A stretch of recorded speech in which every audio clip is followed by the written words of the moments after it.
Okay, that was an interesting range session today, and it's amazing how things can click, and then you start remembering things from other channels that you've watched, and you think, yeah, that is what they were meaning. The closed shoulders idea isn't new, but actually, for me, finding how it all works and then putting something together that Bill Phillips talked about ages ago, it's amazing how golf fires the brain neutrons, and you get an idea and a genesis pops in from loads and loads of different places, and then it feeds in. I mentioned Cooper Osborne Golf as well, and Jim Venitos.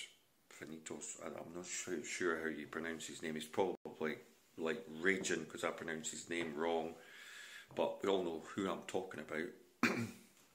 And he talked about this long and hard, and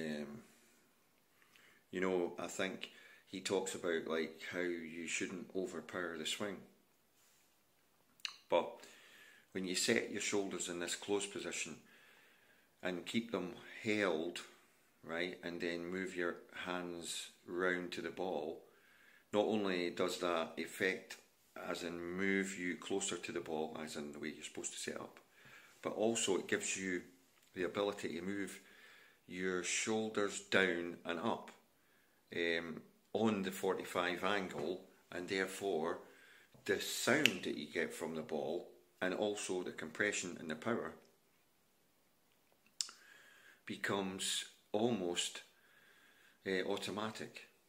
And the fact that we found the combination of Harry Vardon, the great man himself, and his Vardon's triangle, using that to make sure that we initially set or load the shoulders in the correct manner, and then pull the club back round with just the hands keeping the shoulders in that, what you could term, closed 45 position. Then from there, those shoulders can move in the correct dimension to the rest of your body. And as Bill Phillips probably meant for us all to get when he said about the monkey bars, if you were holding on up here with two hands and you were swinging on the monkey bars, that is about the most genius move in golf. But of course you've got your shoulders tilted, so your lead shoulder is down, and it remains down through the ball, and it comes up on an actual plane arc, right? Because you're swinging on an arc, and it's a rotational arc, obviously, but it's on a 45-degree angle. But when you put all this together, you see what happens on the range. Next step is obviously to take this to the golf course and see, because I get a spooky feeling that just doing that today added about, I don't know how many yards, but we're talking I started hitting some balls down the way onto the green, which is probably about 95 yards away, and I was using a less than half swing 53 wedge, and I was just on the pin, on the pin, on the pin. 5 balls on the pin.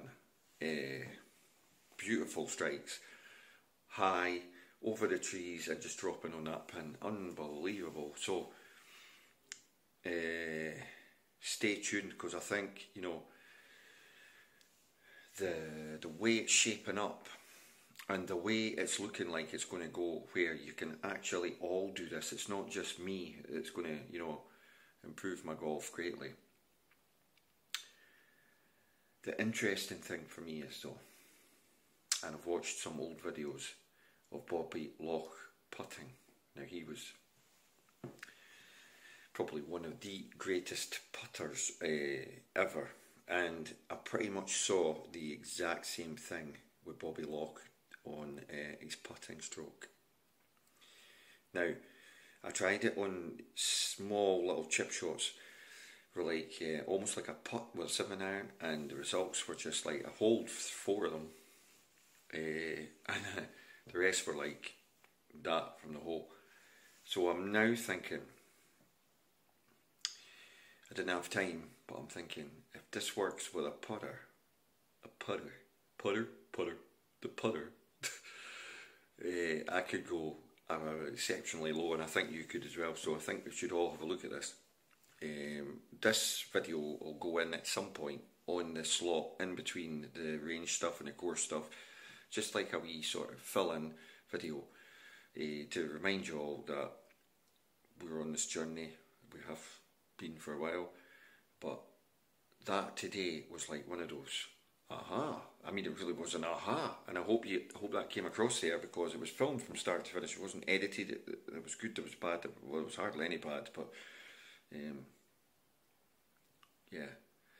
So yeah, hit the subscribe button, and because that way the new stuff coming in, you won't miss it, and also all the ad revenue is going to help the heroes, Macmillan Cancer and Shelter UK.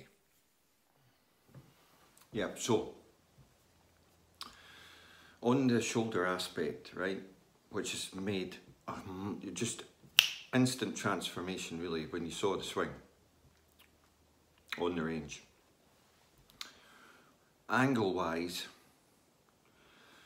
we're talking 3 or 4 degrees separation. Pros are tremendous at keeping their back to the target, and I think my swing, and people said, you know, oh, you've too much rotation, you're spinning out the shot, you're doing this, that and the next thing.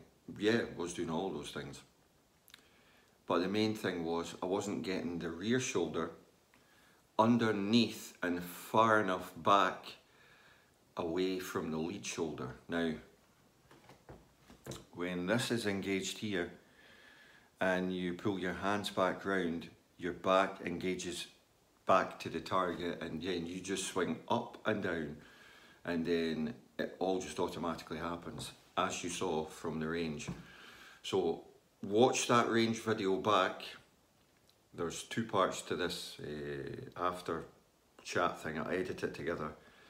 It might be a bit jumbled because there's lots of ideas. One of them is Bobby Locke. We'll speak about that. But yeah, thanks for watching. Remember, try it yourself. Take it easy, because the main thing that this does is moves your hands closer to your body. So you need to adjust your ball position because you're standing closer to the ball. You'll find that you've played the ball for years far too far forward in your stance, and you need to move it slightly back, because you'll find that the club won't be anywhere near where you set up to the ball using the Varden triangle rule. Once you do this though, you'll find that you are bombing it on the 45, which is what you want in golf. The 45 angle is the key to this, and pretty much everything else, right? Everything else after the setup is just auto, like complete auto. There's nothing. You'll feel it. You'll feel it. You get locked in, and you can move your arms and your wrists while waggle, and you just feel, whoa, that is going to the back of the ball. There's nowhere else that can go. It's a bit like when you find yourself in a groove and there's very little movement either side. Well, this lock manoeuvre that I'm talking about, for want of a better word, puts you in that position. So rewatch that range video and you'll see what I'm doing. If you watch carefully, you'll keep an eye on my right shoulder. It doesn't move. I move my hands. I keep my right shoulder set, and you'll see it in action, and then you'll be able to try it. Folk have already tried it. 2 or 3 of you tried it and said, couldn't believe how good it is. And James Mobs has commented as well about it, and obviously there's a video which I think I showed years back about Justin Rose doing it as well on the range, so you can Google that if you want. But anyway, thanks for watching, and I'll edit this together in some format.